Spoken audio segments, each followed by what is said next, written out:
हमें है आपकी सेहत का ख्याल, इसलिए हर रोज लेकर आते हैं हम आपके लिए न्यूज 24 का खास प्रोग्राम संजीवनी। आपके साथ मैं हूं अभिलाषा पाठक और मेरे साथ हैं जाने माने आयुर्वेदाचार्य डॉक्टर प्रताप चौहान। डॉक्टर चौहान, बहुत बहुत स्वागत है आपका। थैंक यू जी, नमस्कार। पैदल चलने पर ही सांस फूल रही है, थकान और कमजोरी महसूस हो रही है, हाथ पैर या चेहरे पर सूजन बढ़ रही है, तो आज ही कराएं अपना यूरिन टेस्ट। कहीं आपके यूरिन में प्रोटीन तो नहीं? डॉक्टर प्रताप चौहान के साथ देखिए संजीवनी। कई बार ऐसा होता है कि हम रेगुलर अपनी डाइट में प्रोटीन लेते हैं, लेकिन वो प्रोटीन ना तो शरीर में एब्जॉर्ब होता है और ना ही उसका हमें कोई फायदा मिलता है। तो क्या आपने कभी गौर किया है कि ऐसा क्यों हो रहा है? कहीं आपके शरीर में मौजूद प्रोटीन यूरिन के रास्ते बाहर तो नहीं निकल रहा? यूरिन में प्रोटीन का आना हमारी अच्छी सेहत के लिए खतरे की घंटी है।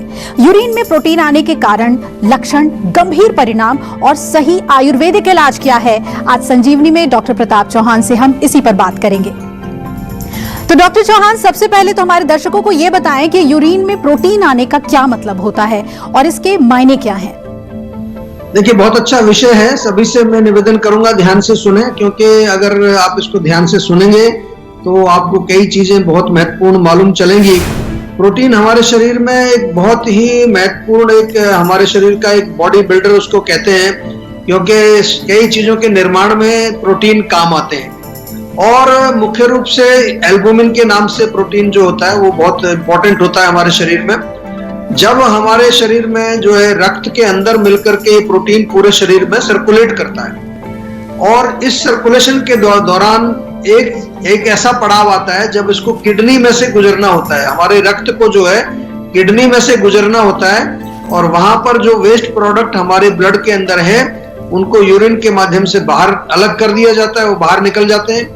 और जो शुद्ध हमारा ब्लड है, प्योर ब्लड है, वो वापस जो है वो हमारे शरीर में भ्रमण करके और अलग अलग जगह जो हमारे रक्त के जो काम होते हैं, जो ब्लड का जो फंक्शन है, उसको पूरा करता है। लेकिन कभी कभार होता क्या है कि यदि हमारी किडनी का जो फिल्ट्रेशन सिस्टम है उसमें कोई खराबी अगर आ जाए तो वेस्ट प्रोडक्ट्स के साथ साथ कुछ प्रोटीन की मात्रा भी बाहर निकल जाती है और वो यूरिन के माध्यम से फिर बाहर आने लगती है।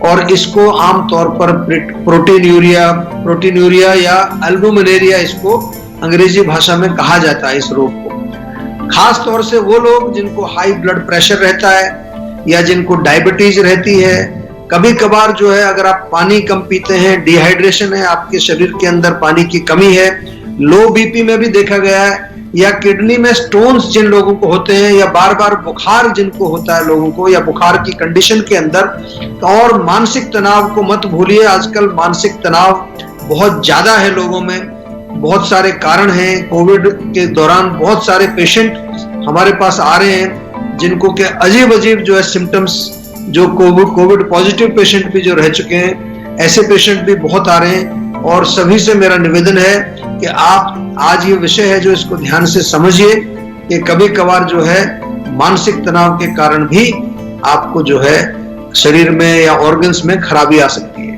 और कुछ मेडिसिन के साइड इफेक्ट भी होते हैं। कई बार आप कुछ बहुत ज्यादा स्ट्रॉन्ग मेडिसिन जिनको हम केमिकल मेडिसिन बोलते हैं, उनका सेवन यदि आप कर रहे हैं, उसके कारण भी आपको ये प्रॉब्लम, यूरिन में जब प्रोटीन आने वाली प्रॉब्लम, ये हो सकती है। अगर आप वेजिटेरियन यानी शाकाहारी हैं तो विटामिन B12 की कमी को दूर करने के लिए आप क्या कर सकते हैं, ये बताएंगे संजीवनी टिप्स में डॉक्टर चौहान अब से कुछ ही देर के बाद। डॉक्टर चौहान, जैसा कि आपने बताया कि यूरिन में प्रोटीन आना एक गंभीर समस्या है, तो क्या इसके लक्षण पहले से दिखाई दे सकते हैं? देखिए, शुरुआत में क्या होता है कि कई बार लक्षण विशेष नहीं होते, कई लोगों को मालूम नहीं चलता, और कभी कभार वो जनरल रूटीन में कोई अपना चेकअप कराते हैं। कई बार लोग यूरिन टेस्ट करा रहे हैं या कुछ और डॉक्टर ने कुछ चेकअप बोला, तो उसमें उनको मालूम चलता है कि उनको जो है यूरिन में प्रोटीन आ रहा है। लेकिन थोड़े से कुछ लक्षण मैं आपको बता दूं, अगर ये लक्षण आपके हैं तो आपको थोड़ा सतर्क हो जाना चाहिए। एक तो फ्रॉथी यूरिन, फोमी यूरिन जिसको कहते हैं, कि यूरिन में यदि झाग आता है, जब आप यूरिन पास करते हैं तो अगर उसमें फ्रॉथ, झाग बनने लगते हैं तो दैट इज वन सिम्टम। उसका ध्यान रखिए, बहुत सारे लोग इसको नेग्लेक्ट कर देते हैं। और हाथों में, पैरों में, खासतौर से जो लोअर फीट हैं आपके, या चेहरे पर कहीं पर भी अगर स्वेलिंग आपको हल्की फुल्की दिखाई देती है, सो दैट एन इंडिकेशन के कुछ ना कुछ गड़बड़ शुरू कहीं हो रही है। कुछ देर आप पैर लटका कर बैठते हैं तो वहां तुरंत हल्का सा स्वेलिंग आ जाती है, या फिर कई बार हल्का सुन्नपन भी वहां पर, यानी कि नम्बनेस भी पैरों में अगर आपको होती है तो ये भी एक लक्षण उसका हो सकता है। बार बार यूरिन आता है, और खास तौर से अगर आप पानी कम पिए तो यूरिन आपका थोड़ा हल्का गहरा पीले रंग का आता है, या उसमें कुछ हल्की सी जलन आप महसूस करते हैं, ये भी उसका लक्षण है। और थकान, यानी कि आपको समझ नहीं आता कि शरीर में क्या हो रहा है, थकान सी महसूस होती है, कमजोरी महसूस होती है। थोड़ा सा आप सीढ़ियां चढ़े या थोड़ा पैदल भी चल रहे हैं या थोड़ा हल्का दौड़ लगा ली तो सांस एकदम से फूलने लगता है। और उसके साथ साथ कई लोगों का पेट भी खराब हो जाता है इसके साथ साथ, और उनको जी मिचलाना, जैसे उल्टी आएगी, इस तरह की फीलिंग। तो ये लक्षण यदि आपको हैं तो तुरंत जो है एक बार आप यूरिन टेस्ट कराइए, और साथ में जो है सेहत का नंबर घुमाइए। जीवा के डॉक्टर्स आपकी सेवा में हाजिर हैं, अच्छी प्रकार से आपकी बात सुनेंगे और आपको कस्टमाइज्ड पर्सनलाइज्ड दवाइयां बना करके देंगे। डॉक्टर चौहान, हमेशा की तरह कॉलर्स हमारे साथ जुड़ रहे हैं। रोहित है हमारे साथ हरिद्वार से। रोहित जी, आप पूछिए अपना सवाल। हाँ सर, मुझे IBS डायग्नोज हुई है।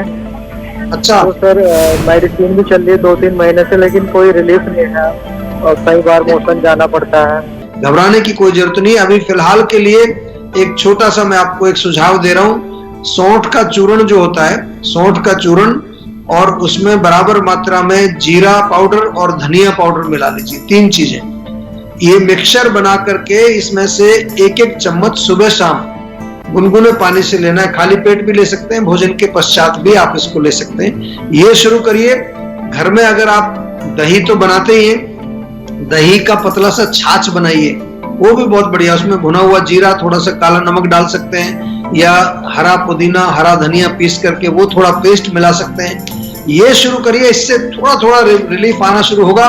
लेकिन आपके रोग को जड़ से ठीक करने के लिए, जैसा हम बार बार कहते हैं, आयुर्वेद में आपकी पूरी जो है हिस्ट्री हम लेते हैं, आपके रोग को समझते हैं, आयुर्वेदिक तरीके से उसकी संप्राप्ति क्या है, फिर उसकी चिकित्सा हम आयुर्वेद में करते हैं। और चिकित्सा में न केवल आपको औषधि देते हैं, आपको खाने पीने का तरीका बताते हैं, आपका लाइफस्टाइल भी हम इम्प्रूव करते हैं, आपकी मानसिक हेल्थ को भी इम्प्रूव करते हैं। बहुत अच्छा मेडिकल साइंस है आयुर्वेद। आप सभी से निवेदन है, अपने रोगों को आयुर्वेद के माध्यम से ठीक कराइए। डॉक्टर चौहान, किडनी में प्रोटीन आने के बाद भी अगर जरूरी सावधानियां और इलाज न किया जाए तो इसके क्या परिणाम हो सकते हैं? देखिए, बहुत अच्छा प्रश्न आपने किया है, क्योंकि बहुत सारे लोग हैं वो निगलेक्ट करते हैं। इसमें कुछ खास उनको लगता है कुछ हो तो रहा नहीं है, थोड़ी बहुत सूजन आ जाती है, कभी कभार वो कोई डायूरेटिक ले लेते हैं, उससे पेशाब थोड़ा ज्यादा आ गया, पेशाब तो यूरिन की स्वेलिंग कम हो जाती है। लेकिन यूरिन में प्रोटीन यदि आपको आ रहा है तो उसको तुरंत आपको इलाज करना चाहिए। स्पेशली उसका रूट कॉज समझने की कोशिश जरूर करनी चाहिए, नहीं तो किडनी जो है वो आगे चल के खराब हो जाएगी। और आपको मालूम है कि जब किडनी एक बार खराब हो जाती है तो फिर जो है और भी सारे टॉक्सिन्स आपके ब्लड में रहने लगते हैं। फिर आपका क्रेटिनिन लेवल, आपका यूरिया लेवल, कई सारी चीजें वो बढ़ने लगती हैं, किडनी फंक्शन भी खराब हो जाता है। और जो देखें तो शरीर में थकान, स्वेलिंग, खून की कमी, एनीमिया भी हो जाता है। एनीमिया जो है उसको जो लोग कई बार समझते नहीं है, कई बार किडनी की खराबी से या ये प्रॉब्लम जो होती है इसके कारण एनीमिया होता है, सांस की तकलीफ उनको होती है, या किडनी भी खराब हो जाती है। जैसे कि आपने सुना होगा, कई लोग कहते हैं कि इसकी किडनी में खराबी आ गई है और इसको डायलिसिस पर जाना पड़ेगा, या कई लोग डॉक्टर्स कहेंगे आपको ट्रांसप्लांट कराना पड़ेगा। ये उस झंझट से यदि आपको बचना है, और किडनी तो बहुत महत्वपूर्ण हमारे शरीर का एक हिस्सा है, तो उसके लिए आपको क्या करना है कि आपको आयुर्वेद से ही जुड़ना है। मैं तो बार बार आपको ये कहता रहूंगा, जब तक आप आयुर्वेद से नहीं जुड़ेंगे मैं भी जो है आपको बोलता ही रहूंगा।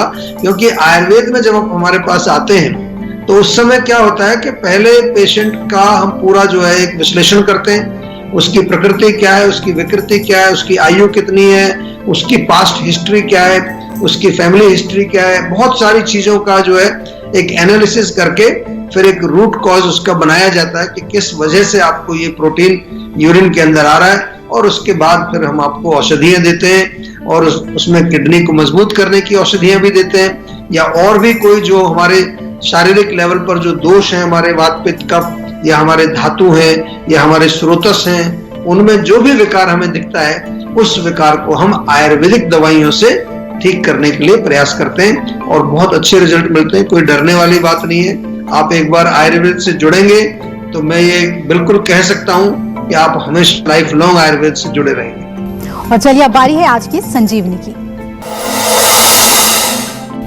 डॉक्टर चौहान, आयुर्वेद के अनुसार यूरिन में प्रोटीन आने पर डाइट में क्या बदलाव करने चाहिए हमें, और अगर पहले से किसी को ये समस्या है तो उन्हें आयुर्वेद की मदद कैसे लेनी चाहिए?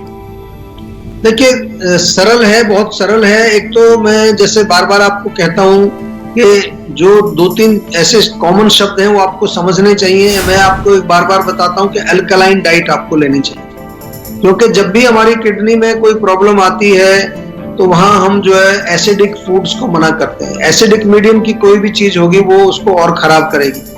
साथ में जो है हम इसको थोड़ा टेक्निकल भाषा में कहें तो जो बहुत ज्यादा फ्राइड खाने जो आपके हैं, या जैसे कि जिसमें कोलेस्ट्रॉल बढ़ाने की क्षमता रहती है, जैसे डीप फ्राइड है, पराठा है या पूरी है या कोई और भी deep fried greasy oily foods को आपको नहीं खाना है। एसिडिक फूड की बात करें तो पित्तवर्धक हम कहते हैं, मिर्च मसाला तली हुई चीजें, या फिर जो है बहुत ज्यादा तीखी, इवन जो बहुत खट्टी चीजें होती हैं। एसिडिक फूड जो होता है जिसमें खटास होती है, दही भी उसमें आता है, और कई बार उसमें जो है और ये इमली अमचूर वगैरह जो हम डालते हैं या गरम मसाला वगैरह डालते हैं, या जंक फूड जितना भी है या जितना प्रोसेस्ड फूड है वो सब इसमें एसिडिक फूड्स में ही आपका आता है। नमक थोड़ा कम खाना है और ध्यान रखना है कि चीनी भी कम खानी, डायबिटीज को भी कंट्रोल करना है, ब्लड प्रेशर को भी कंट्रोल करना है आपको। ताजे फल खाएं, हरी सब्जियां खाएं, सलाद खाएं, और जितना भी जो आपका जो रोटी खाते हैं, चावल खाते हैं, जो भी ग्रेन्स खाते हैं, कोशिश करिए कि वो रिफाइंड नहीं होना चाहिए कुछ भी। होल व्हीट जिसको कहते हैं, आजकल मल्टीग्रेन भी मिलता है आपको, मल्टीग्रेन दलिया, मल्टीग्रेन आटा भी मिलता है। फाइबर युक्त जो है भोजन होना चाहिए, और सिंपल भाषा में कहें तो मूंग की दाल, थोड़ी अरहर की दाल, खिचड़ी खा सकते हैं, दलिया खा सकते हैं, पोहा, उपमा इसका सेवन कर सकते हैं। और जंक फूड बिल्कुल नहीं खाना है, प्रोसेस्ड फूड बिल्कुल नहीं खाना है। और जो लोग ये नेफ्रोटिक सिंड्रोम या जिसको हम बोलते हैं, या प्रोटीनूरिया या एल्बुमिनेरिया इसको बोलते हैं, जो लोग इस रोग से पीड़ित हैं, जिनको डायग्नोसिस कर दिया कि आपको नेफ्रोटिक सिंड्रोम है या एल्बुमिनेरिया है या प्रोटीनूरिया है, तो प्लीज आपसे निवेदन है कि जीवा का सेहत का नंबर डायल करके जीवा के डॉक्टर से तुरंत बात करिए। छोटे बच्चों में भी कई बार ये प्रॉब्लम हो जाती है, तो इसको डिले मत करिए। किडनी को जितना जल्दी हम जो है बचाएंगे उतना अच्छा है, क्योंकि किडनी एक बार जब खराब हो जाती है तो फिर बड़ा कठिन होता है उसको रिवाइव करना, ये आपको मालूम है। और किडनी बहुत इंपॉर्टेंट हमारे शरीर का एक हिस्सा है। अगर आप भी अपनी सेहत को लेकर परेशान हैं तो टेंशन छोड़िए और फौरन सेहत का नंबर मिलाइए, जो है 012940404004। अपना फोन नंबर रजिस्टर कराइए और जल्द से जल्द डॉक्टर चौहान की टीम के डॉक्टर्स जो आपको खुद फोन करेंगे उनसे बात करके गुड हेल्थ पाइए। अगर आप वेजिटेरियन हैं तो विटामिन B12 की कमी को दूर करने के लिए आप क्या कर सकते हैं, बताएंगे आपको डॉक्टर। नमस्कार, मैं हूं मानक गुप्ता। अगर आपको हमारा ये वीडियो पसंद आया हो तो इसे लाइक और शेयर जरूर करें, और हाँ, हमें सब्सक्राइब और फॉलो करना ना भूलें, ताकि आप देश और दुनिया की कोई खबर मिस ना करें। तो जुड़े रहिए हमारे साथ और देखते रहिए News 24।